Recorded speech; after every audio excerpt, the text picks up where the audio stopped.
জাহেদের মতো এ ধরনের 2-4 কলম লেখাপড়া জানা একটা লোক যদি অর্থ সত্য প্রকাশ করে আর বাকিটা পেটের মধ্যে রাখে, ওদেরকে জুতা পেটা করা উচিত। থাপায়া দাঁত তো থালায় দেবো বেটা, হারামজাদা মূর্খ। যে লোক ইসলামের কথা বলে, পাকিস্তান মিলিটারি যখন বাংলাদেশে ভয়ঙ্কর রকম জেনোসাইড চালিয়েছে, ক্রাইম এগেইনস্ট হিউম্যানিটি করেছে, ইসলাম কোথায় ছিল তখন? ইসলাম সাপোর্ট করে যে আপনি নৈতিকভাবে, আমি ক্রিমিনাল অফেন্স সরিয়ে রাখি তাত্ত্বিকভাবে, যে আপনি নিজের মধ্যে হাত লাগান নাই, ধরে নিলাম তারা লাগিয়েছেন, কিন্তু আমি মনে করি লাগাননি। আপনি তাত্ত্বিকভাবে এই জেনোসাইডকে তো সমর্থন করেছেন, এটা তো আপনি স্বীকার করেন যে আমি পলিটিক্যালি চেয়েছি পাকিস্তান একত্র থাকুক। তো 25 মার্চের পর যে এই জেনোসাইড আর ক্রাইম এগেইনস্ট হিউম্যানিটি হলো, এটা আপনাকে ইসলাম দিয়ে করা গেছে? আপনি যখন এগুলো জাহেদ, আপনার কথাবার্তা শুনে মনে হয় আপনি 2-4 কলম লেখাপড়া করছেন। আপনি আল বালাডুরের একটা ডিসক্রিপশন, উনি খন্দকের যুদ্ধ, বদরের যুদ্ধ এবং ওহুদের যুদ্ধ নিয়ে উনি বেশ কিছু কথাবার্তা বলেছেন।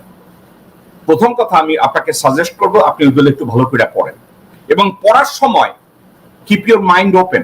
জাহেদ, থাপায়া দাঁত তো থালায় দেবো বেটা, হারামজাদা মূর্খ। মিসইন্টারপ্রেট করিস কেন? এই হারামজাদা, কত তুই কি লম্বা চুল রাখা নির্মলের তো গুণ বলিস? হারামজাদা গান্ডু। 71-এ আমি একটু পিছনে যাই।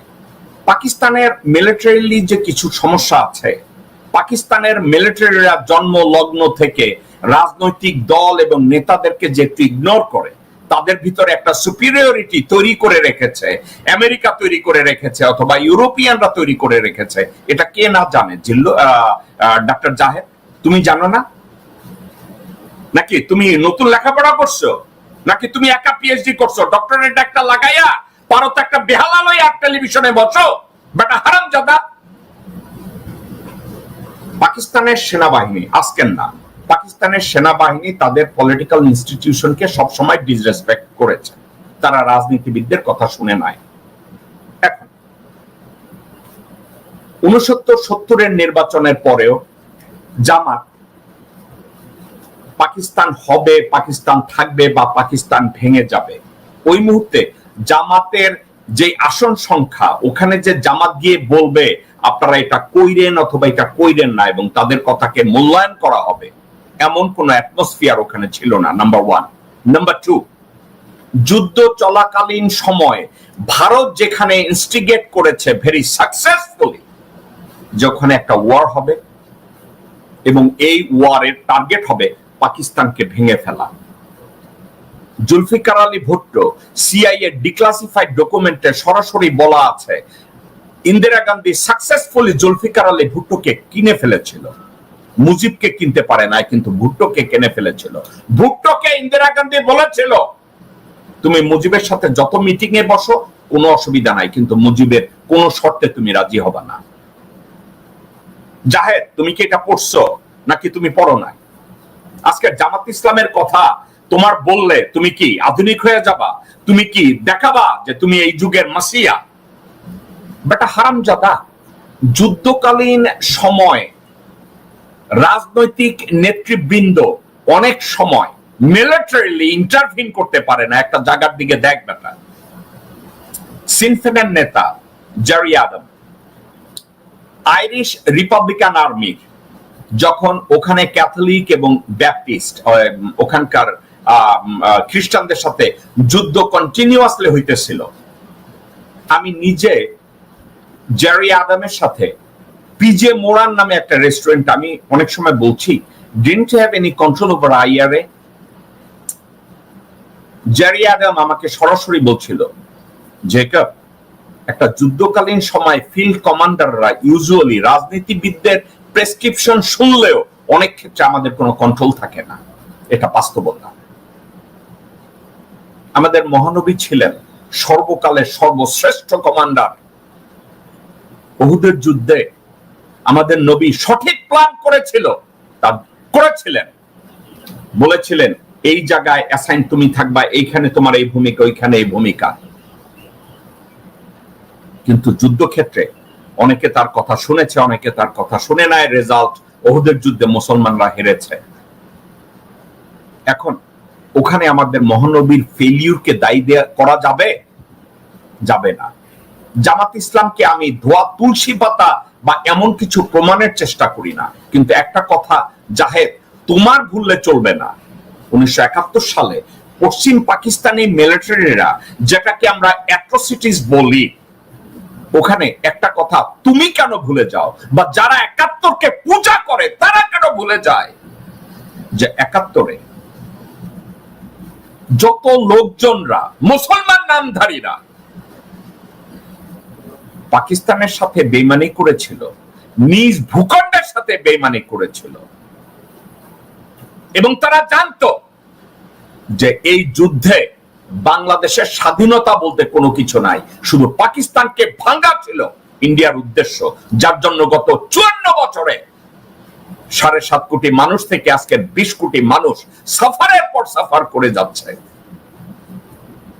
শুধু ভারতীয় ষড়যন্ত্রে মুসলমানরা নিজেদেরকে এমন ভাবে ভারতের পেটে ঢুকে বেইমানি করেছে, ঠিক ওই মুহূর্তে যে অ্যাট্রোসিটির কথা বলছো তার 3/4 অ্যাট্রোসিটি ইন্ডিয়ান ফোর্সরা করেছে।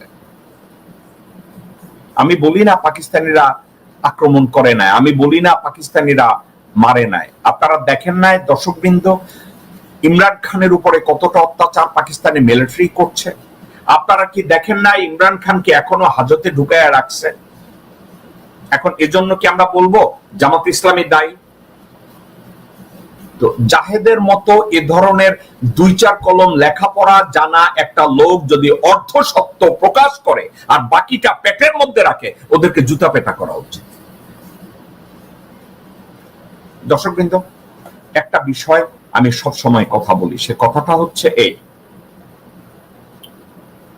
জামাত ইসলামকে দোষ দেওয়ার জন্য মনে হয় দেশের বুদ্ধিজীবী চক্র উলঙ্গ হইয়া দাঁড়ায় থাকে, এই বুঝি জামাতকে বোধ হয় ধরা যায়, জামাতকে বুঝি রাজাকার আখ্যা দেওয়া যায়, জামাতকে বুঝি উলঙ্গ করে পিটানো যায়। তাদের একটা মানসিকতা। ফজা আছে একজন, ফজার সাথে আরো ভাইজানেরা আছে, কথায় কথায় দুদু আছে রাজাকার বলার জন্য, চান্দাবাজ আব্বাস আছে একজন, মানে রাজাকার বলার জন্য যারা দাঁড়ায় থাকে। কিন্তু সত্যিকার অর্থে কেউ যদি একবার চিন্তা করে দেখে যে যুদ্ধ সে তো যুদ্ধ, যুদ্ধক্ষেত্রের উপরে কার নিয়ন্ত্রণ থাকবে অথবা থাকবে না, it's a different way of thinking. আমি জামাতের ব্যাখ্যা থেকে বিভিন্ন জায়গা থেকে অনেক জায়গায় আমি দ্বিমত পোষণ করি, কিন্তু এই কথাটা আমি বলতে চাই না যে 71-এ যে অ্যাট্রোসিটিস হয়েছে জন্য জামাত দায়ী। এ ধরনের জামাতের ঘাড়ে যারা এ ধরনের দায়ভার চাপাতে চায়, তারা জাস্ট নিজেদেরকে জ্ঞানী বানাতে চায়, ভারতের ন্যারেটিভের সাথে তারা একাত্মতা পোষণ করতে চায়, একটু গরুর মুত অথবা গোবর খেতে চায়। জাহেদের মতো লোকজন এবং জিল্লুরের মতো লোকজনকে কেউ যদি একটু গোবর দিয়ে সাহায্য করেন অথবা গোমূত্র দিয়ে সাহায্য করেন, আমি তাদেরকে 10,000 টাকা পুরস্কার দেব। আপনারা জিল্লুরকে গোমূত্র দিয়ে এবং গোবর দিয়ে তাকে একটু সম্বর্ধনা দেন। আপনারা জাহেদের মতো লোককে একটু গোবর দিয়ে এবং গোমূত্র দিয়ে তাদেরকে একটু আপ্যায়ন করেন। আমি 10,000 না, আপনাদেরকে আমরা 20,000 টাকা দেব।